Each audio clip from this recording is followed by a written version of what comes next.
The man in the pig mask slams a hammer down on the gleaming display of luxury watches and jewels. It's a bold look for a heist, especially in one of the biggest casinos in Vegas. But what he doesn't realize is that this smash and grab is just the appetizer for a feast of absolute chaos. And guess what? This is only the warm-up act. Stick around for today's episode of the Infographics Show as we unravel the most bizarre, out-of-the-box crimes to ever hit the Vegas Strip. Trust us, you're not ready for what's coming next. So buckle up, because things are about to get ridiculous. Number 7. The Pig Mask Heist. A brief moment of confusion washed over 20-year-old Sebastian Gonzalez as his accomplices tossed him a pig mask. He stared at it for a second, then just rolled with it because obviously nothing screams criminal mastermind quite like a pig, right? Meanwhile, his partners opted for a cat mask and a panda mask because clearly subtlety was not their strong suit. Because when you think of a high-class heist, what comes to mind? Slick suits, cutting-edge tech, or a trio of zoo animals on a crime spree. Looking like a bizarre mix of circus performers and criminals, the trio grabbed sledgehammers from the trunk of their getaway car and marched into the Bellagio. But instead of targeting the craps tables or the cashiers, they had their eyes on something shinier. Why settle for a few stacks of cash when you could walk away with luxury watches and diamond necklaces, the kind of score that'll make you look like a genius? Until, of course, everything goes spectacularly wrong. Naturally, the Tesserini jewelry store was closed, but that didn't stop them. They barged in like they were part of some exclusive VIP club, except the only thing they were qualified for was chaos. The first swing of the sledgehammer sent glass flying, the sound crashing through the Bellagio's empty hallways. It was loud, it was violent, and did we mention it was poorly executed? Watches were snatched, necklaces were shoved into bags. All that was left was a swift getaway. And let's just say that didn't exactly go to plan. Sebastian, who clearly hadn't been keeping up with his gym routine, was put on guard duty outside, but as the chaos unfolded, he quickly realized he wasn't exactly built for high-speed getaways. So naturally, he did what any rational criminal would do. He ditched the pig mask, casually strolled into the parking garage, and hid because, hey, maybe, just maybe, this whole disaster would magically disappear. Meanwhile, his partners in crime ran into a slight problem. Their getaway car wasn't going anywhere. Someone, probably in a moment of sheer brilliance, had grabbed the keys. Their solution? Carjack another driver. The only problem, well, that driver was a little too fast for them. Nothing was going to plan. They scattered, leaving only broken glass and panic behind. Sebastian, sweaty and exhausted, was eventually found hiding in a corner, probably wishing he had stayed home that night. He was caught, cuffed, and dragged to the police, trying to play the "I don't speak English" card. But by the time the questioning was all done, his English was perfect. He spilled the beans. He was forced into the heist. His family was threatened in Mexico, and he was just trying to survive the nightmare that was rapidly spiraling out of control. Now facing charges for robbery, burglary, and conspiracy, Sebastian Gonzalez probably regretted his choice of mask, and maybe every other decision that led him there. But hey, at least he can say he aimed big. Too bad he ended up with nothing but a busted heist and a ruined reputation. As for the real masterminds, they're probably out there somewhere, wondering how their grand heist turned into a comedy special starring themselves as the punchline. Number 6. Busboy Arson. It was a typical Tuesday night in Las Vegas, February 10, 1981, and the Las Vegas Hilton was buzzing. Patrons were happily sloshing down cocktails, entertainers were getting their acts together, and somewhere amidst the neon glow, a 23-year-old busboy named Philip Klein was about to make history, but not the kind you would want to see in the brochure. No, he was about to light up the Hilton, and not with neon signs, but one of the deadliest fires in Nevada's history.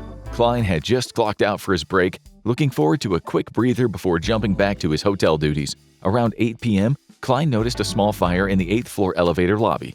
Naturally, instead of thinking like a responsible adult, he panicked. He grabbed a courtesy phone, alerted the operator, and then rushed to the nearest sink, grabbed a trash can, and proceeded to douse the flames with water. It was already too late, though. The fire was spreading fast. Thankfully, a security guard showed up with a fire extinguisher. That, surprise, didn't work. The guard tossed the extinguisher aside and dashed off to find a functioning one. Meanwhile, Klein was left to watch a fire rage on, way hotter and way more out of control. As the flames spread, Klein did what any responsible hotel employee would do. He knocked on the doors and shouted at guests to get out. By the time he reached the stairwell, the fire had already consumed the 8th through 13th floors, swallowing everything in its path. Smoke filled the hallways as terrified guests scrambled, fleeing for their lives. Some barely escaped, others weren't so lucky. By the time over 450 firefighters arrived, the Hilton's East Tower had turned into a full-blown inferno. Guests who managed to escape were covered in soot. Some were bloodied from desperately smashing windows for air. The scene outside was like a scene from a post-apocalyptic movie. Guests in fine dining attire mixed with those lucky enough to escape in pajamas, bloodied hands, and a whole lot of panic. Meanwhile, a shocked Klein watched from the parking lot. Once the fire was finally under control, the Hilton had suffered $10 million in damages and 8 people were dead. Over 300 others, including 48 firefighters, were injured. Klein, who was once hailed as a hero for raising alarm, was suddenly a suspect. Investigators discovered 3 other minor blazes had popped up around the Hilton. Suddenly, Klein's story didn't seem to add up. Then came the truth. Klein had lied. And when the police started asking questions, his version of the events crumbled faster than the Hilton's once grand facade. After a failed polygraph and 2 hours of grueling questioning, Klein admitted the truth. He had started the fire, but not on purpose. The fire started when a man who introduced himself only as Joe showed up while Klein was on break. The two shared a joint, but Joe, in a moment of pure brilliance, managed to drop the joint into a nearby curtain, turning a casual smoke break into a full-blown blaze. The accidental hero quickly became a tragic villain. The guy who tried to save his hotel now found himself facing 8 counts of murder and 1 count of arson. His tale, which once seemed like a hero's journey, turned into a cautionary tale that made headlines faster than the Vegas slot machine jackpot. Number 5. The Sportsbook Cashier. It was a typical day at the Stardust Casino on September 22, 1992. At least that's how it seemed. Bill Brennan, a 30-something sportsbook cashier, had a routine so ingrained it practically ran itself. He clocked out at the end of his shift like he always did, but this time things would go a little differently. Brennan wasn't just heading home for a quiet night with his cat. This time he was walking out the door with $500,000 in casino chips and cash. And naturally, nobody noticed. Talk about slipping under the radar like a pro. Brennan had always been sharp. As the casino sportsbook cashier, he knew where every camera was. He had the angles covered. He understood the system's weak spots, and he knew just how to sneak out unnoticed. So when asked to count the money for the sportsbook, Brennan did what he did best. He kept his eyes wide open and left no trace behind. The cash was as good as his. The chips were as good as gold. By the time anyone realized the money was missing, Brennan was already a ghost. The staff, after hours of frantic searching, finally noticed something was off. The cash and the chips had vanished. No note and no sign of Brennan. He had disappeared into thin air. The Stardust called in the cops, but by the time they arrived, it was clear Brennan had pulled off a perfect heist. No one knew how he did it. The months passed and the trail grew colder. Brennan was never found. His disappearance remained one of the greatest what happened here mysteries in Las Vegas casino history. In 2006, the same year the Stardust closed its doors, the state of Nevada officially dismissed the case, sealing it as an unsolved mystery. No one knew where Brennan disappeared to or how he managed to pull off such a flawless escape. But one thing was clear, Brennan didn't do this solo. With casino chip security still in its infancy, Brennan must have had at least one accomplice helping him launder or cash in the stolen chips. Today, RFID chips, an army of cameras, and top-tier security systems have made casino heists nearly impossible. But back in the 90s, Brennan had the perfect storm: a sleepy casino, outdated security, and just enough time to vanish like a shadow into the night. The Stardust may be long gone, replaced by shiny, flashier casinos, but the legend of Bill Brennan, the guy who vanished with $500,000, still lingers in Vegas lore. Maybe he's still out there sipping cocktails in tropical paradise, while his stolen casino chips gather dust in some forgotten drawer. The money is unspent, the chips are uncashed, and the story remains unfinished. Irony never tasted so sweet. Number 4. The Kidnapping of a Mogul's Daughter. It was July 26, 1993. The neon lights flickered, roulette wheels spun, and Las Vegas was in full swing. Meanwhile, Steve Wynn, one of the biggest moguls on the Strip, was having the worst day of his life. His daughter, Kevin Wynn, had just been snatched at gunpoint from her home in the Spanish Trail neighborhood, a gated community. The smell of fresh-cut grass and all the money you can shake a stick at. But this wasn't your average abduction. This was one so high stakes, even the ironclad nerves of Steve Wynn himself were rattled. 2 masked men, Ray Cuddy and Jacob Sherwood, stormed into Kevin Wynn's home. They grabbed her, held her hostage, and they covered her eyes, tied her up, and staged photos to make her look like a willing participant. A twisted attempt to pressure her father into paying up. The kidnappers threatened to release the photos if the casino mogul Steve Wynn didn't cough up a $2.5 million ransom. But as bizarre as their plan was, this was just the opening move in an even more twisted game. Meanwhile, Steve Wynn was doing what any rational billionaire would do in a crisis: negotiating ransom terms with a kidnapper named Voss. Standing in the middle of the Mirage Hotel's buzzing casino, surrounded by gamblers chasing their own fortunes, Steve clutched a white plastic bag stuffed with $1.45 million in $100 bills, the only cash available in the Mirage Casino's cage. The bills were stacked like bricks, he later recalled. He held the bag like a baby as he navigated the casino floor, avoiding the curious stares of patrons. With every step, one thought loomed in his mind. Was he about to lose everything? His daughter, his fortune, and his sanity? The kidnappers weren't just after the money, they wanted control, and they had it, down to the last detail. After the cash drop at a bar parking lot on Spring Mountain, the demands didn't stop. Steve was given precise instructions on where to find his daughter. And just like that, after what must have felt like an eternity, he drove to McCarran International Airport, soon to be renamed Harry Reid International Airport. Then, in the dead of night, he saw her, Kevin, sat in her black Audi, alive, unhurt, but visibly shaken. He called her name, and she answered, weak but relieved. "Dad, is that really you?" The relief must have been almost overwhelming, but it didn't last long.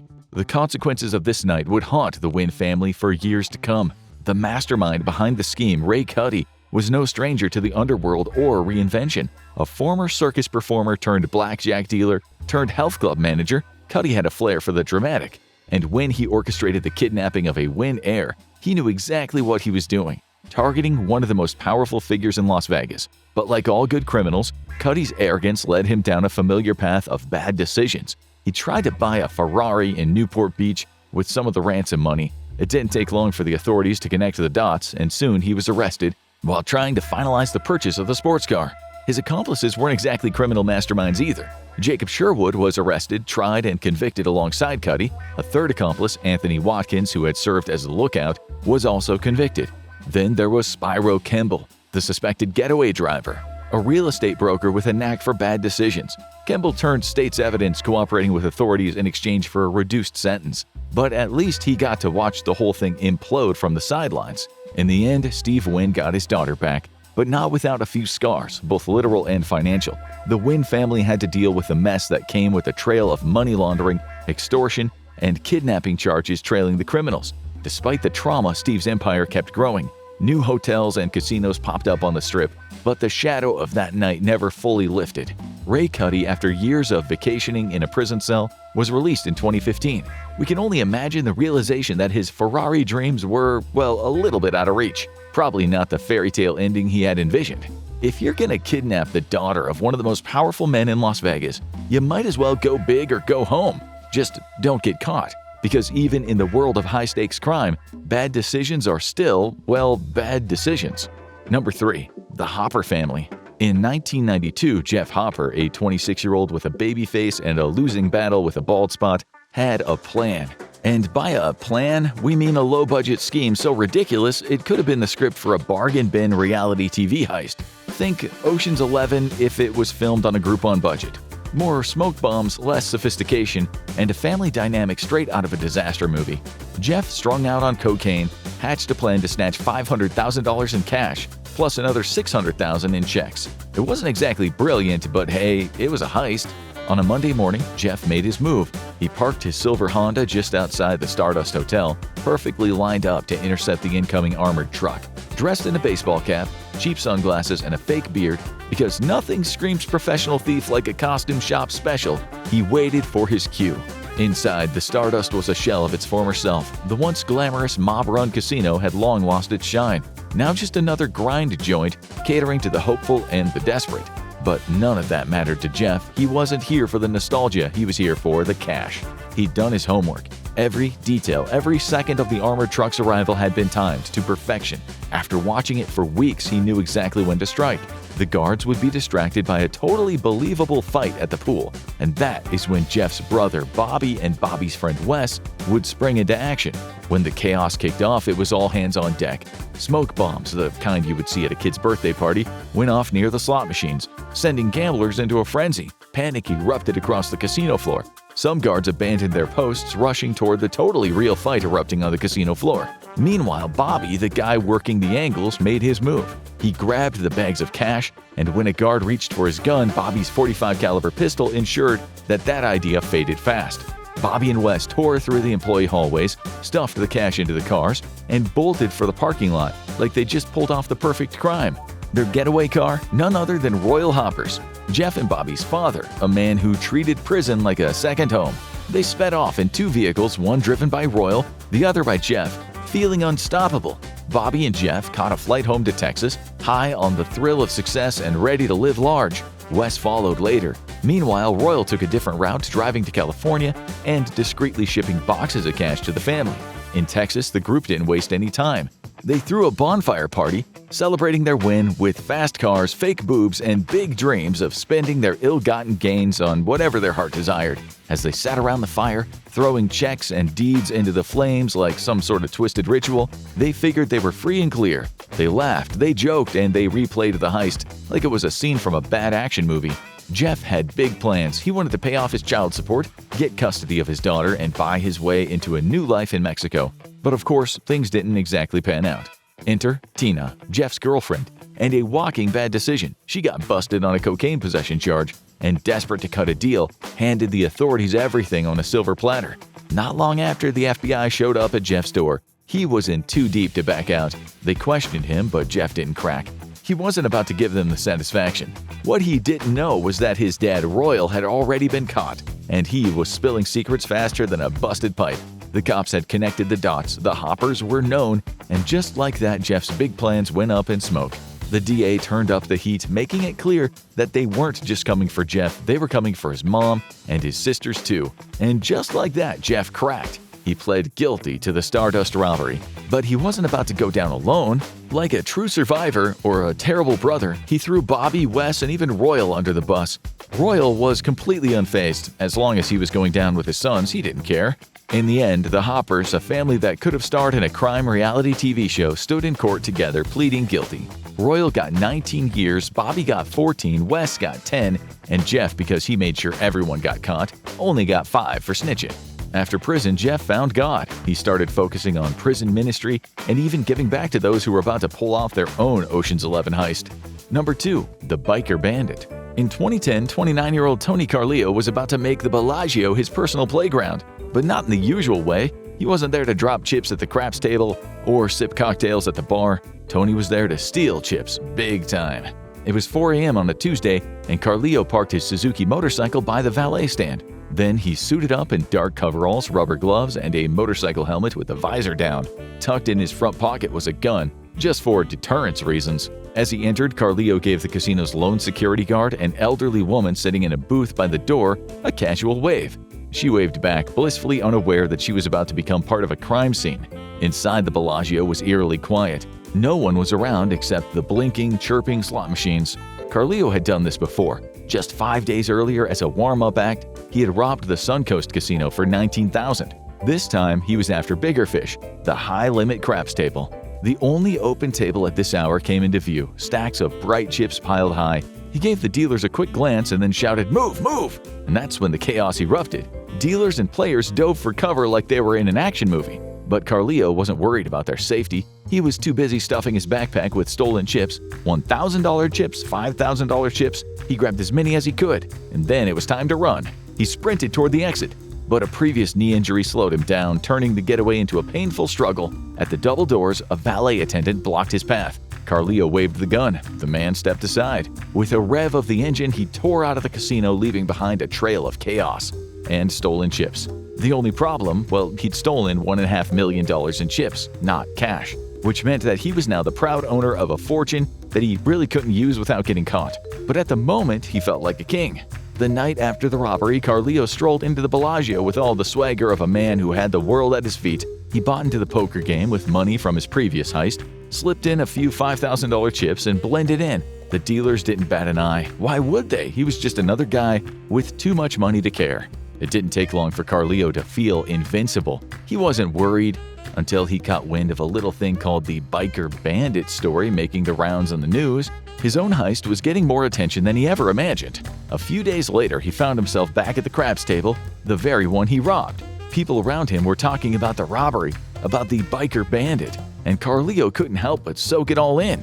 They had no idea he was the guy who pulled off the heist, and that was the real thrill.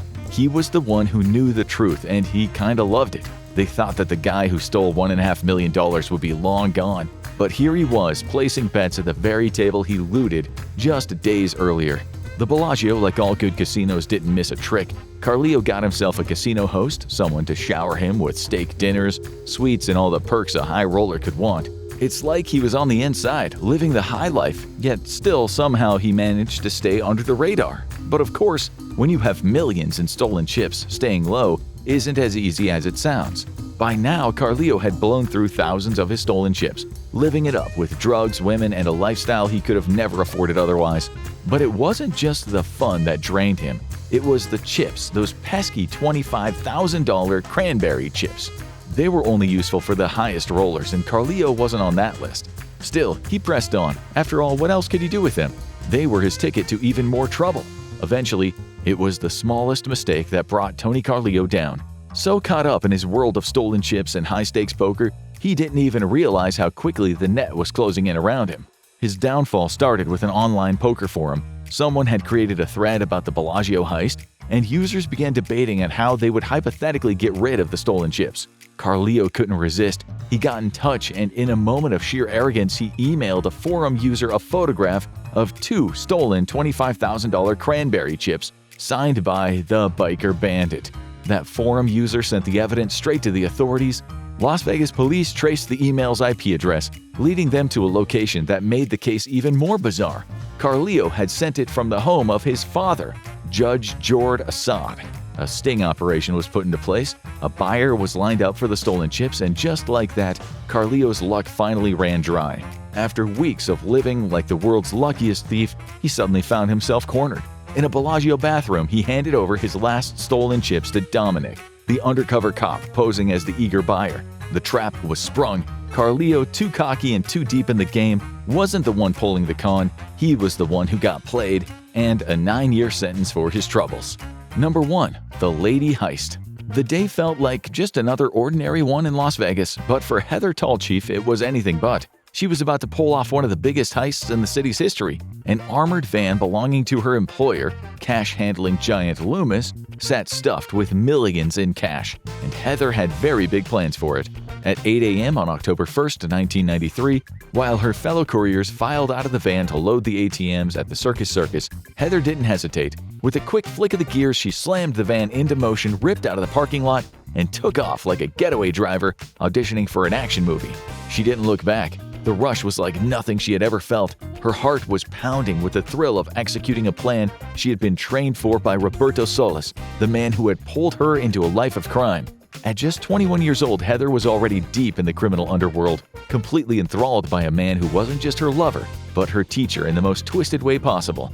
Heather had met Solis in San Francisco, where he was a 48-year-old charming man who had a history she could never quite ignore. A convicted murderer and a seasoned criminal, Solis seemed like the kind of guy who could talk anyone into anything, and that included Heather. When she first walked into his apartment, she didn't expect the altar with the goat's head and the crystals and the tarot cards, but after a few rails of cocaine and a crash course in sex magic, Heather was hooked. Solis convinced her that this was the path to wealth, the kind of wealth that couldn't be attained through normal jobs or hard work. And so they had their plan. Heather would work at Loomis, the same armored car company Solis had tried to rob years earlier. She didn't connect the dots at first. She didn't even realize that she was taking part in something as huge as a multi-million-dollar heist, but Solis had prepared her well. He had memorized every detail, from the routes to the locations where they would strike. Back at the Circus, Heather was already tearing through the streets of Vegas in the getaway van, $3.1 million in cash locked inside. She had memorized every turn on the map drawn by Solis, and now, with adrenaline surging, she didn't hesitate. She raced straight to the warehouse and straight to Solis, who had been waiting for this exact second. Within minutes, the cash was stuffed into luggage, and just like that, they were ready to disappear. Heather and Solis didn't stick around Vegas for long. They zigzagged across the U.S. to cover their tracks, eventually landing in St. Martin. The police were completely clueless. Their trail had gone cold. For years, Heather and Solis lived their lives in and out of various countries, using fake identities, pretending to be regular people, until Heather got pregnant. Living with Solis had been thrilling at first, but it started to feel like a cage. He treated her like a possession, not a partner, and their lifestyle was starting to wear thin. When her son was born, Heather realized she wanted something better for him, a normal life. So after years of evading the law, she left Solis. She took on a new identity, started fresh, and for a while, lived a life that she could have never imagined in those early days with Solis. But as time went on, Heather knew that living a lie wasn't sustainable forever. When her son turned 10, Heather made the decision she wanted him to grow up with opportunities, to be able to travel, to get U.S. citizenship, to live a life free of her past. So Heather did what no one expected. She came clean. On September 12, 2005, Heather, using the alias Donna Eaton, flew back to Los Angeles. Just days later, on September 15th, she walked into the U.S. Marshal's office in Las Vegas and turned herself in. The FBI's most wanted fugitive was finally ready to face the music. Heather spilled everything: how she had stolen all the money, how she had escaped, how she had lived in the shadows for years, and most of all, how she had been seduced and manipulated by Roberto Solis into carrying out the heist. She even thought that selling her story might help her pay back Loomis. But no amount of storytelling could rewrite the past or undo the choices that had defined her life. In the end, Heather was sentenced to 63 months in federal prison and ordered to repay Loomis nearly $3 million. The woman who had once ran from the law and pulled off one of Vegas's biggest heists was now facing a very different reality. As she sat in her cell, Heather probably wondered what would have happened if she hadn't met Roberto Solis all those years ago. What if she had just stayed in Buffalo, worked a normal job, never got caught up in the thrill of crime? But life doesn't work that way. Sometimes the path you're meant to take is the one you least expect, and sometimes it leads straight to a prison cell. Vegas is known for high stakes, but these criminals took it to another level. Which one blew your mind the most? Think any of these criminals could have gotten away with it today? Let us know in the comments. Now go check out Insane Way Bank Robbers Executed Perfect Bank Heist, Stole $20 million, or click on this video instead.